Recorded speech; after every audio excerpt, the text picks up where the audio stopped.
Assalamualaikum warahmatullahi wabarakatuh.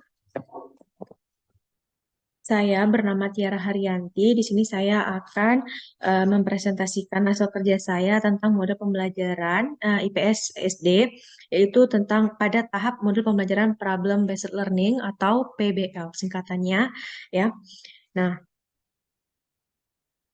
perlu kita ketahui bahwa proses pembelajaran itu diarahkan agar peserta didik mampu menyelesaikan masalah secara sistematis dan logis.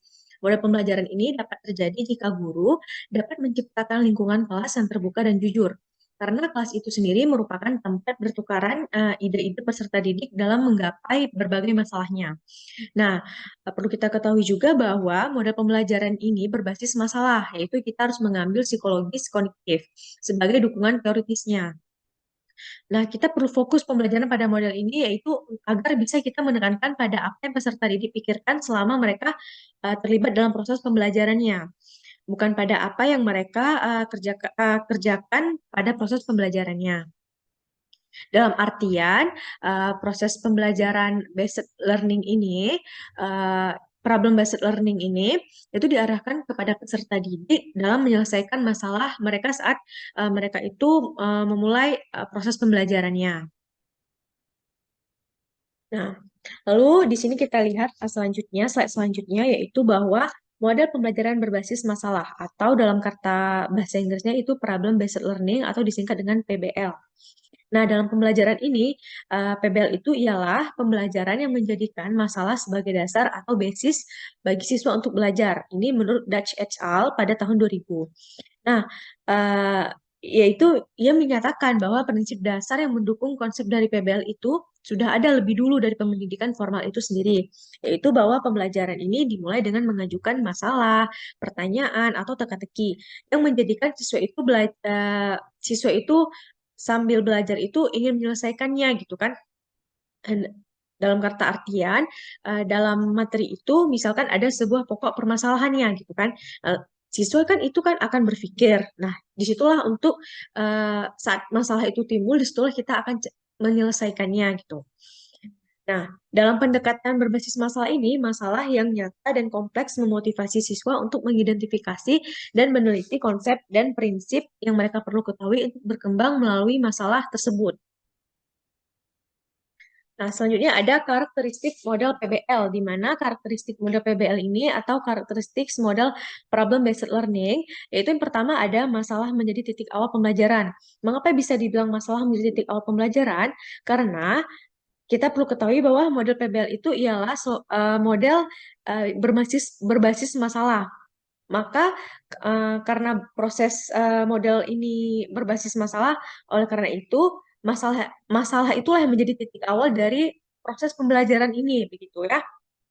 Lalu yang kedua ada masalah yang digunakan dalam masalah yang bersifat kontekstual dan otentik. Nah, yang ketiga ada masalah mendorong lahirnya kemampuan siswa berpendapat secara multi perspektif. Lalu ada masalah yang digunakan dapat mengembangkan pengetahuan, sikap dan keterampilan serta kompetensi siswa.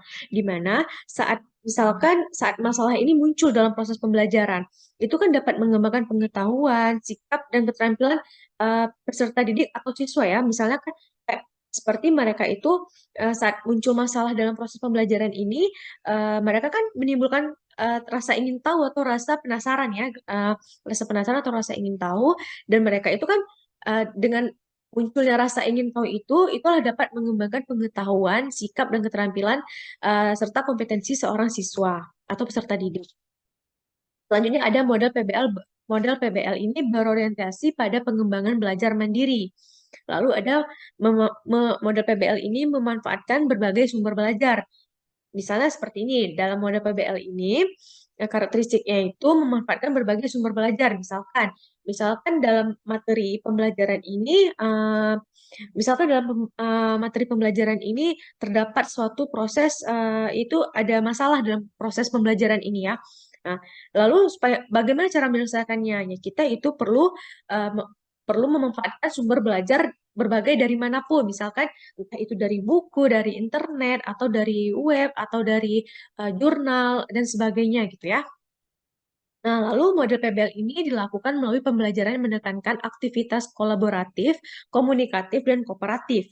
Lalu model PBL ini menekankan pentingnya pemerolehan keterampilan, meneliti, memecahkan masalah, dan penguasaan pengetahuan. Lalu model PBL ini dapat mendorongkan siswa agar mampu berpikir tingkat tinggi ya, secara berpikir itu tingkat analisis, sintesis, dan evaluatif. Lalu terakhir itu ada model PBL ini diakhiri dengan evaluasi, karena kajian pengalaman belajar ini dan kajian proses pembelajarannya. Selanjutnya, ada pelaksanaan pembelajaran dengan PBL ini itu biasanya terlaksana optimal dengan 2 pertemuan. Misalkan pertemuan pertama ya, siswa mengeksplorasi masalah dan mengidentifikasi konsep yang diketahui dan konsep yang perlu diketahui. Dan anggota kelompok itu mengidentifikasi tugas-tugas yang akan dikerjakan. Ini dalam pertemuan pertama ya. Dan selanjutnya siswa itu belajar melalui proses penyelidikan dan penelitian yang berlangsung secara mandiri. Dalam kata artian, saat pertemuan pertama itu, dalam pelaksanaan proses pembelajaran masalah ini atau problem based learning, siswa itu mengeksplorasi masalah. Misalkan mereka itu mengidentifikasi konsep yang diketahui dari masalah tersebut gitu kan. Lalu mereka tuh wajib mengetahui konsep yang perlu diketahui ya. Lalu anggota kelompoknya sama-sama mengidentifikasi tugas-tugas yang akan dikerjakan. Lalu saat sudah selesai, siswa itu belajar melalui proses penyelidikan dan penelitian yang berlangsung secara mandiri. Dalam kata artian mereka ini harus melakukan proses penyelidikan dan penelitian. Mengapa? Karena agar proses pembelajaran dalam masalah ini itu dapat terselesaikan gitu ya. Nah, lalu ada pertemuan kedua di mana guru ini memberikan umpan balik atas apa-apa yang dipelajari siswa sebelumnya pada tugas mandiri. Siswa mensintesis informasi dan mengaplikasikan konsep tersebut.